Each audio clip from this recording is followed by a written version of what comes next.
Hi, today I want to go over our analytics. I'm going to give you an overview about what we have, what's popular, and I think the best way is actually for you to install our bot and experience it yourself, but today is a quick overview. First tab we look at is growth. This is our most popular tab because it gives community manager an instant overview about what's happening within the community. This is also the tab that people will screenshot a lot and give it to their team members when they're reporting on what's happening within the communities.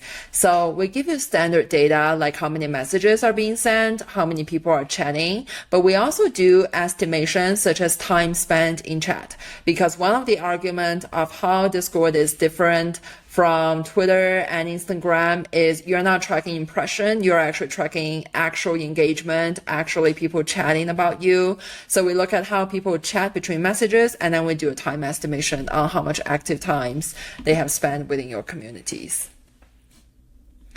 The engagement side, we focus a lot on operation-driven data. So this means that we want to show you the data and we want to show you the way that you can improve the data. So here's an example. These two charts are member and message forecast. So those are actual data, breaking it down by the hour of the day and by the day of the week. So you can see in our own data set that we have users pretty much coming in throughout the day, maybe a little bit more in the afternoon. But when you look at the number of messages that's being sent, we clearly have a peak. And then the rest of them are just quiet. And the reason is because this time is basically when our core team is on Discord. It's either me or my co-founder, and you can see that it clearly makes a difference when it comes to engagement. So if we have a lot of moderators or ambassadors, we wanted to make sure that they will be active during the early hours of the day as well. Another thing that we look at is basically retentions. So 7-day chat retention is a pretty common indicator that you can communicate across different platforms. But when you look at this data, you don't really know if it's high, low, and how to improve it.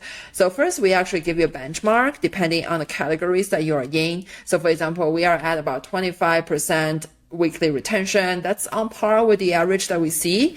But the most important thing is that we notice that there is a huge correlation between 5 minutes chat retention. So if a member started chatting, what's the probability of them continue to chat in the next 5 minutes versus the 7-day chat retention? It's intuitive, right? The more people chat, the more likely people are going to come back.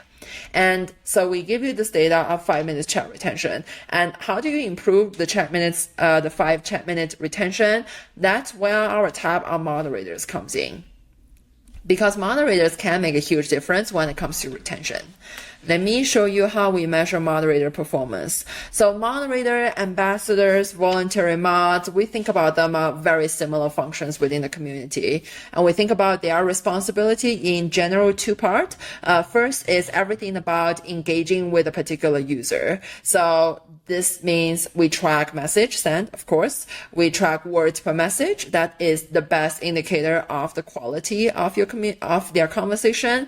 And then we track what percentage of new member and old member that they are talking to. And this is the number that really correlates with 5 minutes retention. So now you can kind of put them together.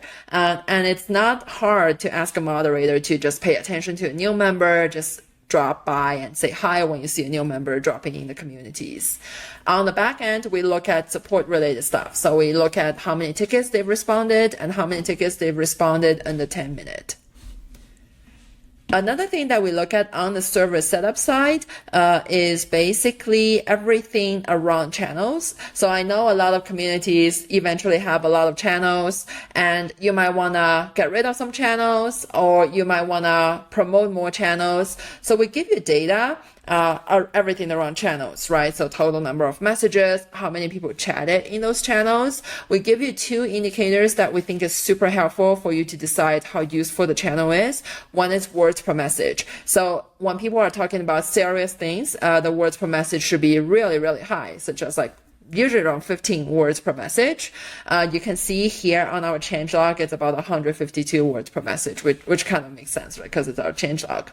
The other thing that we look at is message per member chatting within the channels.